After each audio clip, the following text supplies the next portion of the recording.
Napanood ko po rito, sabi po rito sa balita na 'to, South Korean Coast Guard said it detected over 800 Chinese vessels illegally entering its EEZ, but could only seize 142 as many switch off AIS to hide their true identity before deliberately evading law enforcement and exploiting Korean waters. Now, South Korea has adopted a zero tolerance policy as China's illegal fishing is threatening marine resources and the livelihoods of local fishermen. Alam niyo po, ito po ang pinakamagandang halimbawa ng mga aksyon na dapat ina-action po natin. Hindi po, ah, tignan nyo po, nakakita po ang South Korean Coast Guard. Coast Guard ba yun? Nakakita po sila ng 800 na mga mangingisda.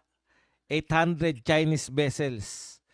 Hinuli po nila dahil naroon sa kanilang exclusive economic zone. Yan po dapat, ganyan po dapat ang ginagawa natin.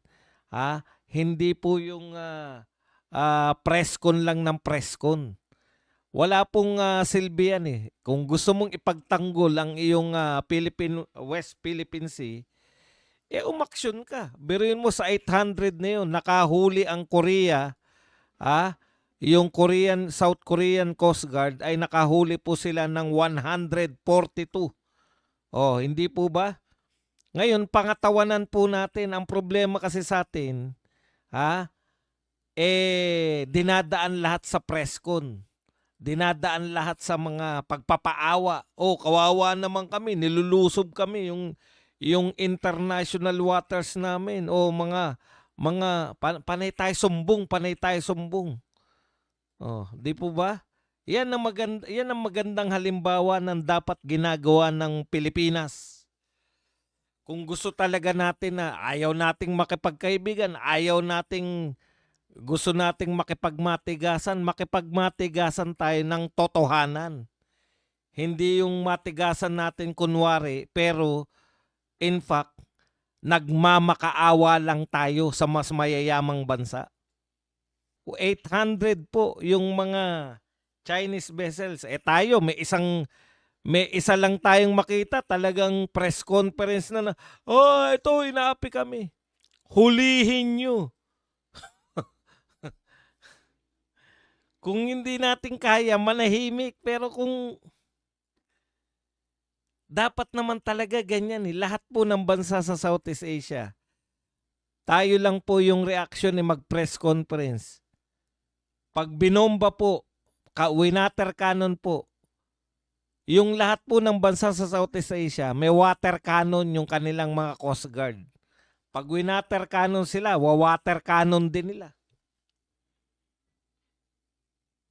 Alam niyo po yung China, hindi niyo po kayang takutin yan. Hindi po natin po pwedeng sabihin, may kakampi kami malalakas na bansa. Pangalawa po ang China sa pinakamalakas na bansa ngayon in terms of military.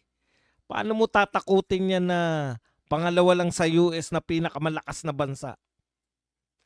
Kinakailangan, pero ginagalang po, alam nyo po yung respeto po, binibigay po yan sa mga bansang may kakayahang ipagtanggol ang kanyang teritoryo. Hindi po yan ipinagmamakaawa sa mga mas mayayamang bansa na sasabihin natin na eto ginagawa sa amin, kawawa naman kami.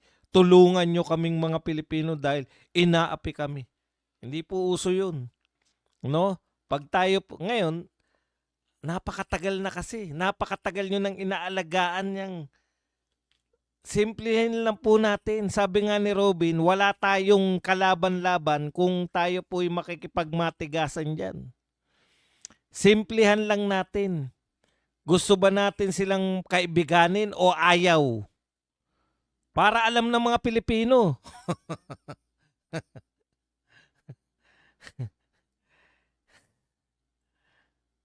Okay. Tungkol pa rin po sa cancer vaccine naman, no? Tungkol naman po sa cancer vaccine, eto naman po, just in, China plans to approve Russia's free cancer vaccine and sign mutual pharmaceutical ties with Russian firms that will destroy 2.6 trillion US and European worth pharmaceutical production firms and companies. Hindi po ako kilala ni Jam Magno, wag kang sinungaling. Russia and China will jointly produce cancer vaccines that could gain 1 trillion revenue in 2 years by selling to its allies. Okay, isa naman pong good news to kung ngayon po kasi sinearch natin ng konti. Kasi syempre bago natin ibalita, inaalam natin kung totoo o hoax lang to, no? Sino yung nagbalita, legit naman, RKM Times. Tapos tinignan natin kung totoo ba na may balitang ganito. Totoo naman pa po talaga, no? Meron pong dinedevelop individually yung Russia tsaka China na cancer vaccine. Ano? Particular lang sa mga ilang cancer, yung hiwalay nilang dinedevelop. Tapos, ang pagkakalam po natin, yung Russia pala, meron ng 100% sa mga trinay po nila. Sa mga early stages po ng cancer. Hindi ko lang alam kung anong particular na cancer kasi medyo scientific po yung termino. Mahirap pong sabihin kung anong cancer yun particular. No? So, pareho po sila nagde-develop ng sabay na magkahiwalay. Pero yung Russia po, so far, sa kanilang mga clinical tests o sa kanilang mga naunang testing ng mga tao, pero kukonti pa lang, wala pa pong 100 yung tinitesting nila. So far, maganda naman po yung resulta. Alam niyo po, ganito lang naman yan. No? Yung vaccine nga po, ng natatanda natin yung sinaksak sa atin na vaccine. Hindi pa po proven. Pero dahil po sa pandemya, di ba? Wala pa pong yung 100% na nagsabi na safe yung vaccine eh.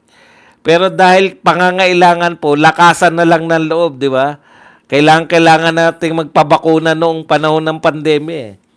Kaya yan din po yun. So, hopefully, maganda po ito para sa mundo. Siyempre, ano rin yan, no? Battle din yan ng mga, labanan din po yan ng mga pharmaceutical companies. So, marami pong mga gamot-gamot na may kaugnayan sa cancer na hindi naman po kasi so far wala pa po nakakapagsabi na may gamot na sa cancer, di ba? Yan po yung sabi nga, ang tagal-tagal na yung cancer na yan, hindi pa nakaka-imbento ng bakuna. Samantalang itong, nung nagkaroon ng pandemya, ang bilis eh. Labas agad eh. Anyways, yun po siguro yung pagkakaiba, no? Maraming test muna na ginagamit. So kung totoo po to, na magkakaroon na po ng cancer vaccine, o madedevelop na po yan, yan po ay magandang breakthrough sa atin pong mundo, no? Na napakatagal na panahon na pag sinabing may cancer ka, talagang death sentence na yan, di ba? O may cancer ka, tatanong niya, stage ano ka na? Stage 4. Oh. Yari. Mamamaalam ka na sa gaano ka mang kayaman, gaano ka mang kahirap. Pag sinabihan ka may cancer, parang death sentence na yun. Pero ngayon po, baka matulad po yung cancer balang araw. Sana po, sa mga sakit na tulad ng TB, no, na may mga bakuna na o yung mga, kaya tayo nagpapabakuna eh. Ano ba yung mga sakit na niligtas tayo ng bakuna na yan? Marami po yan, di ba? Natatandaan ko nung tayo yung mga elementary. Sa mga eskwelahan pa po, sa mga clinic pa po sa school. nagpapabakuna yung mga estudyante dahil sa kung ano-anong sakit. Marami na pong nailigtas yung mga bakuna na dati pong deadly disease. Pero dahil po sa mga bakuna ay okay, eto naman po ay so sana ganyan lang po yung trade war, no? Pagalingan lang ng gamot. Yung Western pharmaceuticals, mga gamot sa cancer, yung ano naman, yung Russia at China, bakuna naman laban sa cancer. So labanan lang po, pareho kayong kumikita sa kapakinabangan ng sambayan ng sa mundo pala. Hindi lang po pala sa Pilipinas. Yung Colombian president, no? Kasi napapabalita po na isusunod na yung Colombia. Ito po ang Colombian president, hinahamon po si Donald Trump. Ang sabi po niya kay Donald Trump, "Come get me, coward. I'm waiting for you here." Yan po ang matitinding binitawan na pananalita nitong presidente ng Colombia, no? Sabi po ng Colombian president na kung gusto mo, kunin mo ko. Kung kaya mong gawin sa akin yung ginawa mo kay Maduro. Maduro pala. Ayan po ang kanilang presidente na si Petro. "Come get me, coward." Pucha. Pinagsabihan panduwag si Donald Trump. Antindi, ang tapang naman itong Colombian president na to.